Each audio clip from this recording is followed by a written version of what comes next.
a este panel. Ahora se le cede el uso de la voz a la licenciada Sandra María de los Santos Chandomí, quien es licenciada en Ciencias de la Comunicación y actualmente se dedica al periodismo y a la docencia en nivel universitario.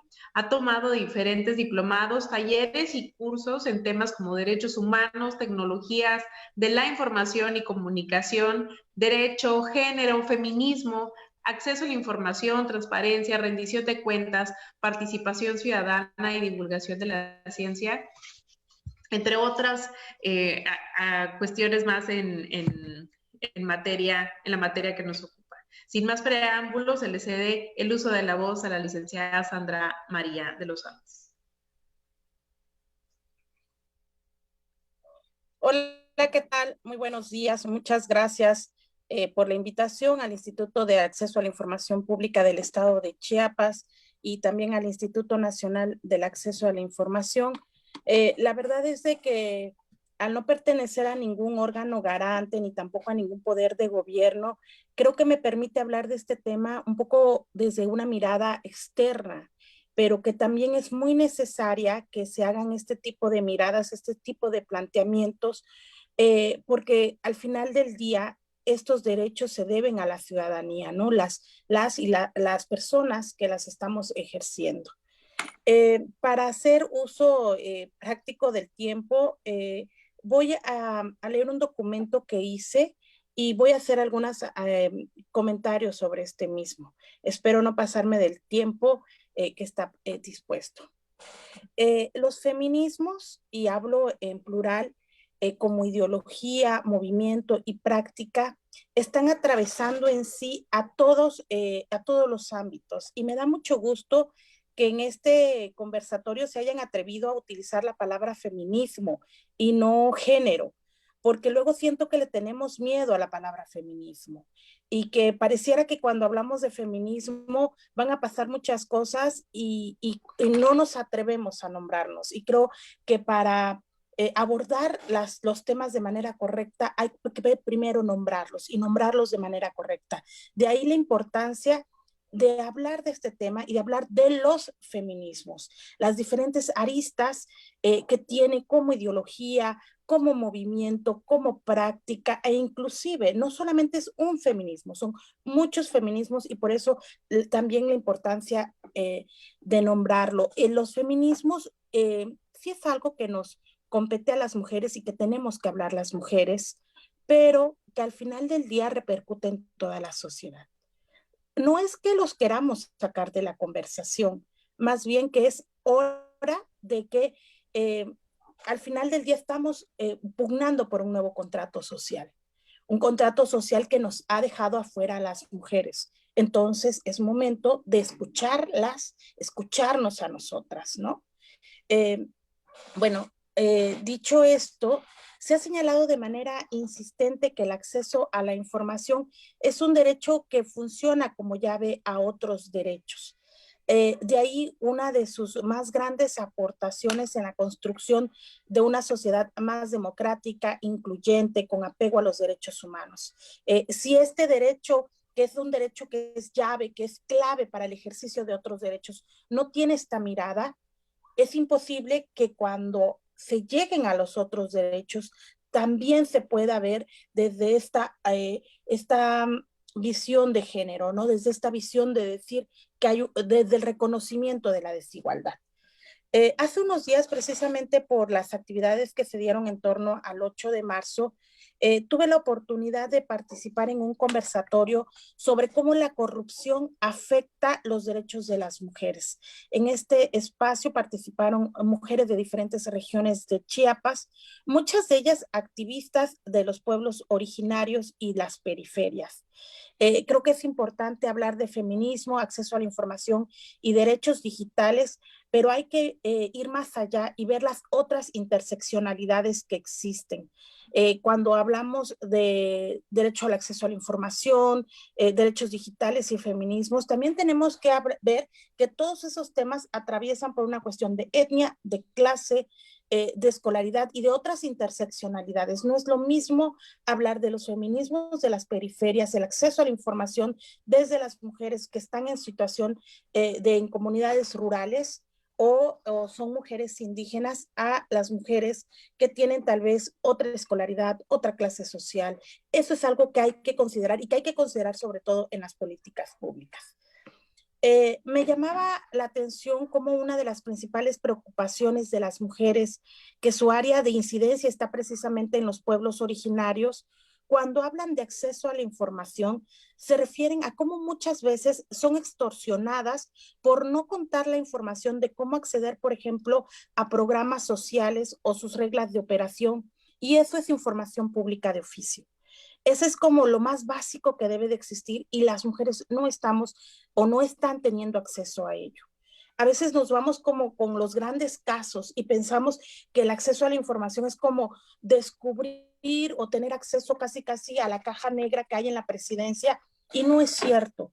Cómo este derecho nos ayuda en nuestra cotidianidad, en la cotidianidad de las mujeres, cómo este derecho ayuda al acceso de otros derechos de las mujeres, algo tan fundamental como que sea accesible, que tenga pertinencia cultural, pertinencia social, que tenga una mirada intercultural, las políticas públicas en cuanto al tema de acceso a la información y los derechos digitales. ¿Cómo le hacemos? Y eso creo que es bien importante. También los feminismos están permitiendo abrir espacios en la toma de decisiones y cómo estamos llegando las mujeres a la mesa de la toma de decisiones, ¿no?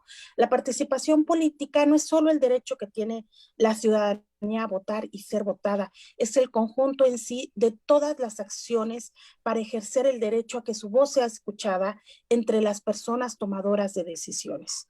Debido a que la participación política es un asunto público y las mujeres han estado invisibilizadas en este espacio, su intervención ha sido menor a lo largo de la historia en comparación a los hombres. Las situaciones en las que las mujeres arriban a la política es diferente a la que han llegado los hombres, quienes históricamente han estado en el espacio público. Las mujeres entran en un terreno que les es desconocido y está saturado de reglas patriarcales. Cada una significa y resignifica ese espacio, crea sus propias estrategias de sobrevivencia y cómo va, y todo este planteamiento lo hago por una interrogante, cómo estos derechos, el acceso a la información, los derechos digitales están ayudando a que las mujeres creemos estas estrategias o están ayudando los órganos garantes están dando esas herramientas a la ciudadanía o está sirviendo más para empoderar más a quien ya tiene poder. Y lo hago como una interrogante y también como una mirada crítica, ¿no? De cómo, qué está haciendo estos organismos que deben de ser puentes y que deben de tener esta mirada interseccional, esta mirada intercultural, ¿no? Les quisiera comentar, no sé cómo ando de tiempo y si me queda al menos un minuto, les quisiera comentar algunos, ok, perfecto, les comento muy rápido. Como periodista, como periodista e investigadora de temas que tienen que ver con feminismos y con los derechos de la ciudadanía y la interculturalidad, he hecho trabajos en temas que tienen que ver con feminicidios, mortalidad materna, acceso, políticas públicas en las universidades en materia de género, y esto han sido haciendo solicitudes de información. Esto se los comento porque al final del día, el hacer uso de estos derechos nos ayuda a poner temas en la agenda pública que tienen esta mirada de género, ¿no? Y también les ayuda a las personas tomadoras de decisiones a tener estos temas desde otra mirada, ¿no? Desde esta mirada que nos obliga a ver cómo están viviendo las mujeres ciertas situaciones, el ejercicio de ciertos derechos. Yo quedaría hasta acá y pues en las conclusiones espero terminar estas ideas. Gracias. Muchas gracias, licenciada. Muy a tiempo su intervención, muy enriquecedora, ¿no? Sin duda alguna. Enseguida se cede el uso de la voz a la licenciada Sandra María de los Santos. Quiero ser muy puntual como en algunos puntos que creo que es como la tarea que nos debemos de llevar. Una es como este cuestionamiento real, autocrítico, de decir las políticas públicas que estamos implementando desde donde estamos, ¿tienen esta mirada de género? Si tienen esta mirada de género, habría también que cuestionarse, ¿tienen esta mirada interseccional? ¿Estamos tomando en cuenta la pertinencia cultural y social, sobre todo cuando estamos en el sur? No podemos sacar de la conversación a las mujeres que son, eh, que son activas de este derecho, ¿no? Es muy importante tener una conversación abierta con ellas de manera permanente.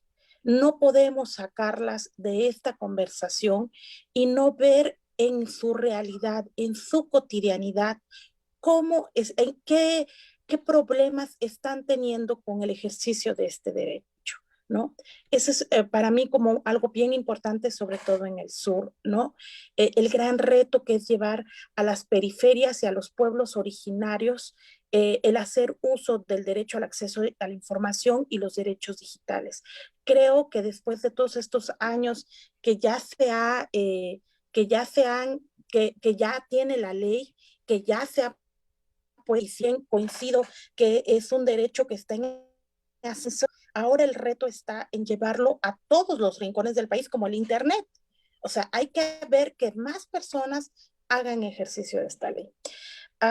Quiero atreverme a romper tal vez un poco con la dinámica de este conversatorio y cerrar con un poema que para mí dice mucho. Es un poema de una paisana chiapaneca, Rosario Castellanos, que habla acerca precisamente del poder que nos da la palabra.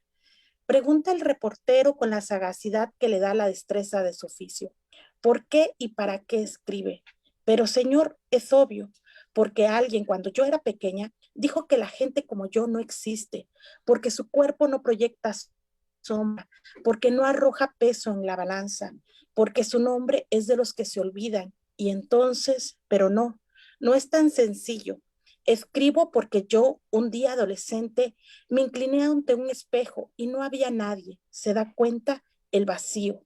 Y junto a mí los otros chorreaban de importancia. No, no es envidia, era algo más grave, era otra cosa. ¿Comprende usted? Las únicas pasiones lícitas a esa edad son metafísicas, no me malinterprete. Y luego, ya madura, descubrí que la palabra tiene una virtud. Si es exacta, es letal como lo es un guante envenenado. Y yo es lo que las quiero invitar a que podamos otorgarnos ese guante de la palabra y poder empoderar a las mujeres mediante ella. Muchas gracias.